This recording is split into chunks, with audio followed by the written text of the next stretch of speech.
আসসালামু আলাইকুম। সর্বশেষ আপডেট বাংলা সংবাদ। শুরুতেই থাকছে গুরুত্বপূর্ণ একটি ভয়ঙ্কর চাঞ্চল্যকর তথ্য। বৈষম্য বিরোধী আন্দোলনের 2 হত্যা মামলার সাবেক আইনমন্ত্রী আনিসুল হক সহ 3 শীর্ষ আসামিকে অব্যাহতি দিয়ে চূড়ান্ত প্রতিবেদন তৈরি করেছিলেন পুলিশের তদন্ত কর্মকর্তা। থাকছে বিস্তারিত। বিএনপি চেয়ারপারসন বেগম খালেদা জিয়া উন্নত চিকিৎসার জন্য আগামী 7 জানুয়ারি লন্ডনে যাওয়ার প্রস্তুতি নিচ্ছেন বলে জানা গেছে। এ সময় তার সফরসঙ্গী হবেন চিকিৎসক, নার্স ও ব্যক্তিগত সহকারী সহ 15 জনের একটি দল। থাকছে বিস্তারিত এবং সবশেষ জানিয়ে দেব। সীমান্ত হত্যার তীব্র নিন্দা জানিয়েছে বিএনপির মহাসচিব মির্জা ফখরুল ইসলাম আলমগীর। বলছেন, ভারতের উচিত অবিলম্বে সীমান্ত হত্যা বন্ধ করা। এতক্ষণ শুনছিলেন সংবাদ শিরোনাম, এবার থাকছে বিস্তারিত। বৈষম্য বিরোধী আন্দোলনের 2 হত্যা মামলায় সাবেক আইনমন্ত্রী আনিসুল হক সহ 3 শীর্ষ আসামিকে অব্যাহতি দিয়ে চূড়ান্ত প্রতিবেদন তৈরি করেছিলেন পুলিশের তদন্ত কর্মকর্তা। অপর 2 আসামি হলেন শেখ হাসিনার সাবেক বেসরকারি শিল্প বিনিয়োগ উপদেষ্টা সালমান এফ রহমান এবং ন্যাশনাল টেলিকমিউনিকেশন মনিটরিং সেন্টারের সাবেক মহাপরিচালক মেজর জেনারেল জিয়াউর আহসান। তদন্ত কর্মকর্তা জাহাঙ্গীর আরিফ ঢাকা মহানগর পুলিশে কর্মরত হলেও সেই পরিচয় গোপন করে নিউ মার্কেট থানার পরিদর্শক উল্লেখ করে চূড়ান্ত প্রতিবেদন জমা দেওয়ার চেষ্টা করেন। বিষয়টি ধরা পড়লে তাকে সাময়িক বরখাস্ত করা হয়। ডিবি থেকে জাহাঙ্গীর ছাড়া আর এক নারী কর্মকর্তার বিরুদ্ধে শাস্তির সুপারিশ করা হয়েছে। সংশ্লিষ্ট সূত্রে এ তথ্য জানা গেছে। এ ঘটনাকে প্রশাসনের ভেতর ঘাপটি মেরে থাকা পতিত স্বৈরাচারের দোষরদের ষড়যন্ত্র ও অতৎপরতা বলে মনে করেছে বিএনপি সহ পুলিশের একটি পক্ষ। তারা বলছেন, স্বৈরাচারের মাথা পালিয়ে গেল, তার লেজ রয়ে গেছে। তারা কারাগারের ভেতর ও বাইরে থেকে নানা ষড়যন্ত্র করে যাচ্ছে। এর অংশ হিসেবে 3 জনকে অব্যাহতি দেওয়ার চেষ্টায় নেমেছিল তারা।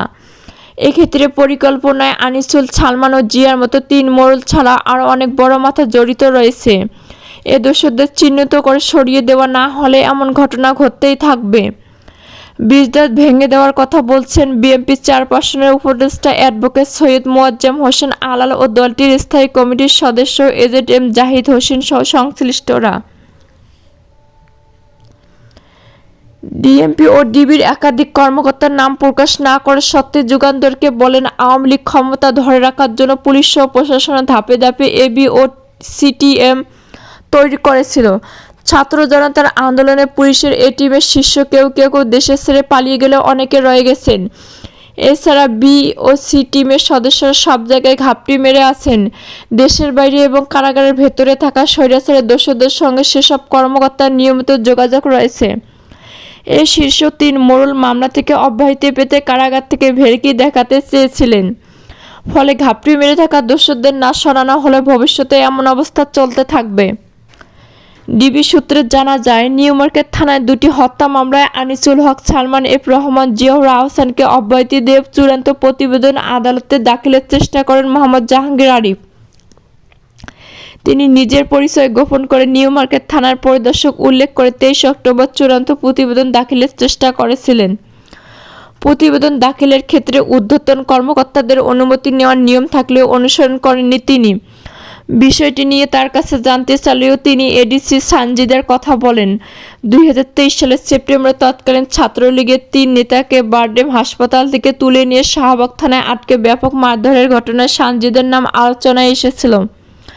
এই সানজিদা তাকে চূড়ান্ত প্রতিবেদন দিতে নির্দেশনা দিয়েছেন বলে ঊর্ধ্বতন কর্মকর্তাদের কাছে স্বীকার করেন জাহাঙ্গীর। এক পর্যায়ে তদন্ত কর্মকর্তা এবং ওই নারী কর্মকর্তা এতে সংশ্লিষ্ট থাকার কথা উল্লেখ করে ব্যবস্থা নিতে সুপারিশ করেছে ডিবি। বর্তমানে চাঞ্চল্যকর 2টি মামলায় নতুন কর্মকর্তা তদন্ত করছেন। নিউ মার্কেট থানা সূত্রে জানা যায়, তৎকালীন আওয়ামী লীগ সরকারের সময় বৈষম্য বিরোধী ছাত্র আন্দোলন চলাকালে 16 জুলাই ঢাকার নিউ মার্কেট এলাকায় সবুজকে মারধর করে এবং শাহজাহানকে গুলি করে হত্যা করা হয়। এ ঘটনায় সবুজের চাচাতো ভাই মোহাম্মদ নুর নবী বাদী হয়ে একটি মামলা ও শাহজাহানের মা আয়েশা বেগম অপর মামলাটি করেন। এর মধ্যে 5ই আগস্ট ছাত্র জনতার গণ অভ্যুত্থানে আওয়ামী লীগ সরকারের পতনের পর 13 আগস্ট আনিসুল ও সালমানকে গ্রেপ্তার করা হয়। পরে 16 আগস্ট সেনাবাহিনী থেকে অব্যাহতি পাওয়া জিয়াউর আহসানকে গ্রেপ্তারের পর তাকে একই মামলায় গ্রেপ্তার দেখানো হয়। বিষয় নিয়ে ডিএমপির অতিরিক্ত কমিশনার রেজাউল মল্লিক যুগান্তরকে বলেন, অব্যাহতির চেষ্টায় ঘটনা জানার পরপরই জড়িতদের বিরুদ্ধে ব্যবস্থা নিতে কর্তৃপক্ষকে সুপারিশ করেছি। এক্ষেত্রে জাহাঙ্গীর ডিবির কর্মকর্তা হওয়ায় তাকে সাময়িক বহিষ্কার করা হয়েছে। সানজিদার বিষয়ে সিদ্ধান্ত নেওয়ার দায়িত্ব পুলিশের অন্য শাখার। তদন্ত কর্মকর্তা জাহাঙ্গীর যুগান্তরকে বলেন, আমার বিরুদ্ধে ওঠা অভিযোগ মিথ্যা। এমন চাঞ্চল্যকর মামলায় ঊর্ধ্বতনদের না জানিয়ে চূড়ান্ত প্রতিবেদন দেওয়ার সুযোগ নেই। এছাড়া সানজিদার নির্দেশে কোনো কিছু করেছেন এমন বক্তব্য সত্য নয় বলে দাবি তার। বিষয়টি নিয়ে জানতে এডিসি সানজিদাকে একাধিকবার কল করা হলে তিনি রিসিভ করেননি। ডাক্তার এজেড জাহিদ হোসেন বলেন, হত্যা মামলা থেকে আওয়ামী লীগের 2 নেতাকে বাদ দিয়ে চূড়ান্ত রিপোর্ট দেওয়ার চেষ্টাই প্রমাণ করে প্রশাসনে এখনও স্বৈরাচারের দোষরা ঘাপটি মেরে আছে। তাদের বিশ্বাস ভেঙে প্রশাসন থেকে সরিয়ে দিতে প্রধান উপদেষ্টার দৃষ্টি আকর্ষণ করেন তিনি। অ্যাডভোকেট সৈয়দ মোয়াজ্জেম আলাল বলেন, আনিসুল সালমান গংদের মামলা থেকে অব্যাহতির চেষ্টায় প্রমাণ করে তারা কিভাবে কারাগারের ভেতর ও বাইরে থেকে ষড়যন্ত্র করে যাচ্ছেন। এর পেছনে একটি বড় চক্র জড়িত আছে।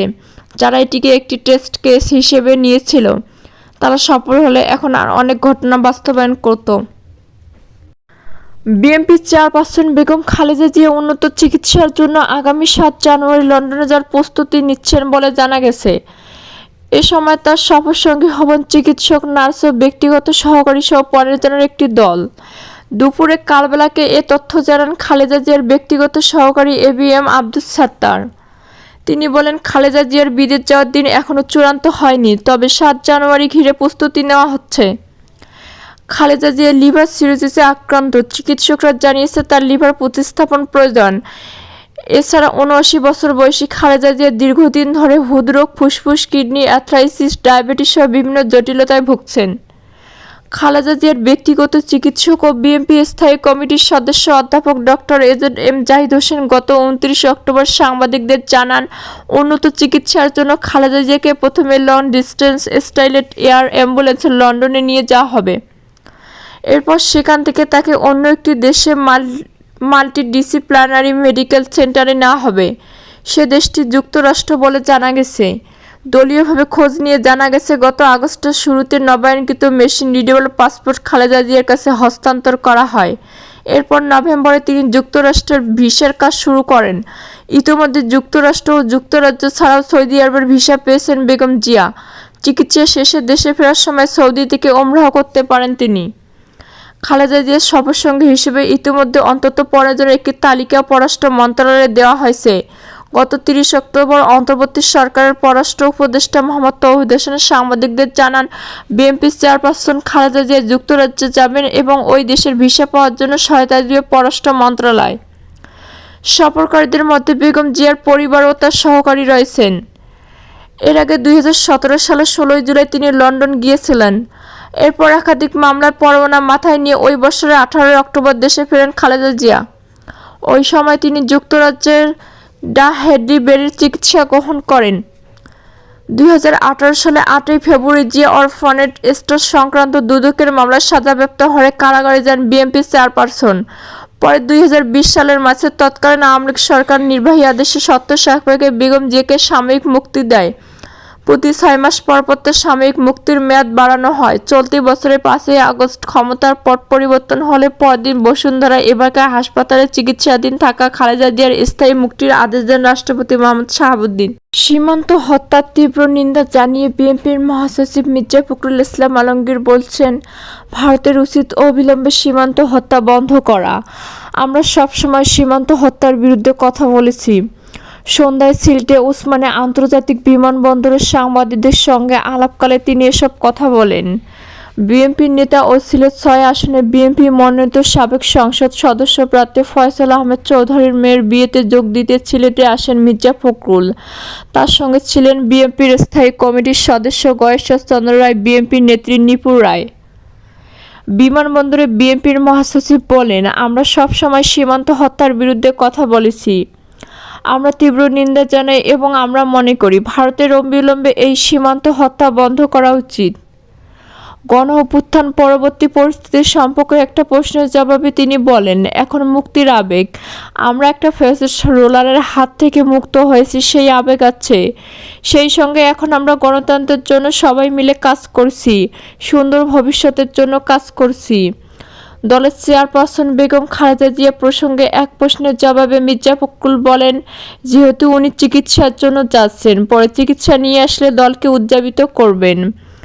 মির্জা ফখরুল বিমানবন্দরে পৌঁছালে তাকে স্বাগত জানান বিএনপির কেন্দ্রীয় সদস্য মিজানুর রহমান চৌধুরী, সিলেট জেলা বিএনপির সভাপতি আব্দুল কাইয়ুম চৌধুরী, সিলেট মহানগর বিএনপির ভারপ্রাপ্ত সভাপতি রেজাউল হাসান কয়েস লেদি, সিলেট জেলা বিএনপির সাধারণ সম্পাদক অ্যাডভোকেট ইমরান আহমেদ চৌধুরী, সিলেট মহানগর বিএনপির সাধারণ সম্পাদক এমদাদ হোসেন চৌধুরী প্রমুখ।